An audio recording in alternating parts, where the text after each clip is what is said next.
క్రీస్తునందు ప్రియమైన వారలారా, ఈ ఉదయకాలమునకై ఏర్పాటు చేయబడిన వాక్య భాగము మత్తయి సువార్త 5వ అధ్యాయం 22వ వచనాన్ని మనం ధ్యానించుకుందాం. నేను మీతో చెప్పున్నదేమనగా, తన సహోదరుని మీద కోపపడు ప్రతివాడు విమర్శకు లోనగును. తన సహోదరుని చూచి వ్యర్థుడా అని చెప్పువాడు మహాసభకు లోనగును. ద్రోహి అని చెప్పువాడు నరకాగ్నికి లోనగును. క్రీస్తునందు ప్రియమైన వారలారా, ఇప్పుడు చదువుకున్న వాక్య భాగంలో మానవులకు కోపం అనేటువంటి ఇది వస్తుంటుంది. అది సహజంగా కూడా ఉంటున్నది.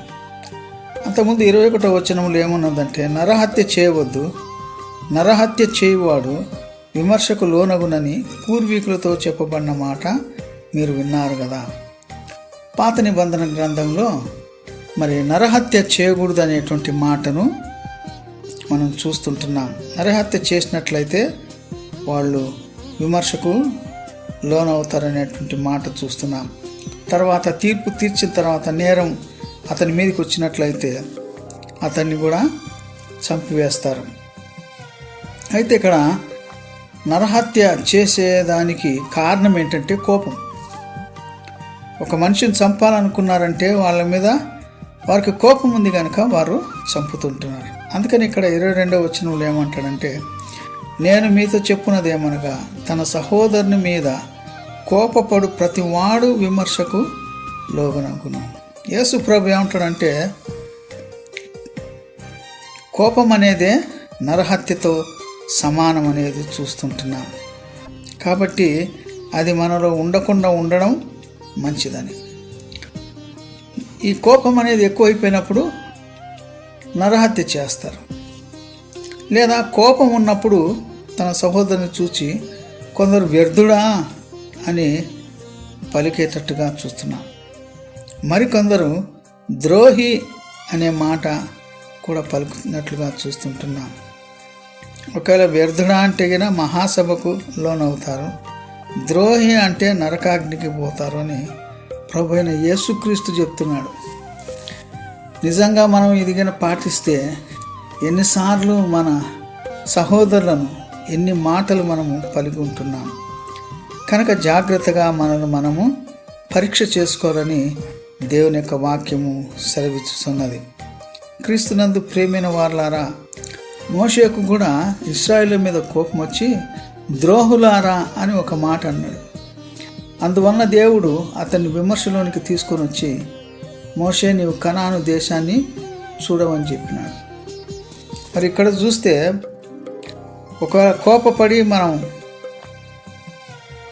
ద్రోహి అని అన్నట్లయితే నరకాగ్నికి లోనవుతామనే మాట మనం చూస్తుంటున్నాం.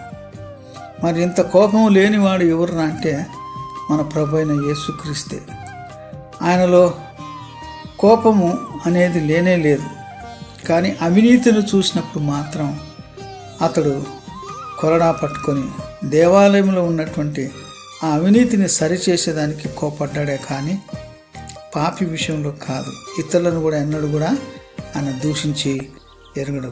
కనుక క్రీస్తునందు ప్రేమైన వారలారా, మనలో కోపం వచ్చినా దాన్ని అణుచుకునేదానికి ప్రయత్నం చేయాలి.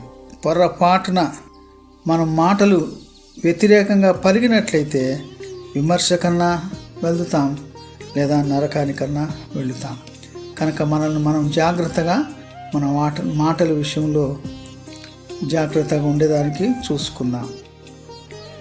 ప్రార్థన చేసుకుందాం. కృపగల మా తండ్రి, ఉదయకాలంలో నీవు ఇచ్చిన జీవం కొరకు, ఆయుష్ కొరకు వందనాలు తండ్రి. నీవు ఇచ్చిన వాక్యం ద్వారా మమ్మల్ని హెచ్చరించినందుకు నీకు వందనాలు. కొన్నిసార్లు ప్రభా మాలో ఉన్న కోపాన్ని బయట చూపిస్తాం. కొన్నిసార్లు మాలో ఉన్న కోపాన్ని బట్టి మాటల ద్వారా కూడా దూషించడానికి ప్రయత్నం చేస్తాం. నాయన, మేము ఎల్లప్పుడూ కూడా ఆ రకమైనటువంటి కోపమునకు లోను కాకుండానట్లు సహాయతను అందించమని, నీ బిడ్డలుగా మేము జీవించటకు మాకు నేర్పించమని వేడుకొంచుంటున్నాము. నాయన, సంఘమును దీవించుము. జోసెఫ్కు నాయన, మరి సునీల్ కుమారునికి నా అనారోగ్యాన్ని తీసివేయం నాయన.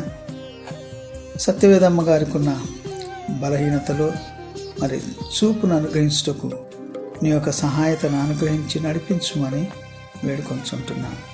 నా రక్షక, నీవే అన్ని విషయాల్లో ఈ అనారోగ్యంతో ఉన్న బిడ్డలందరికీ నీ సహాయతను అనుగ్రహించి నడిపించుమని, ముఖ్యంగా ప్రశాంతి కుమారునికి స్వస్థతనిచ్చి ఆరోగ్యం ఇచ్చినందుకు నీకు వందనములు చెల్లించు. యేసు నామమున వేడుకొంచుంటున్నాం తండ్రి, ఆమేన్.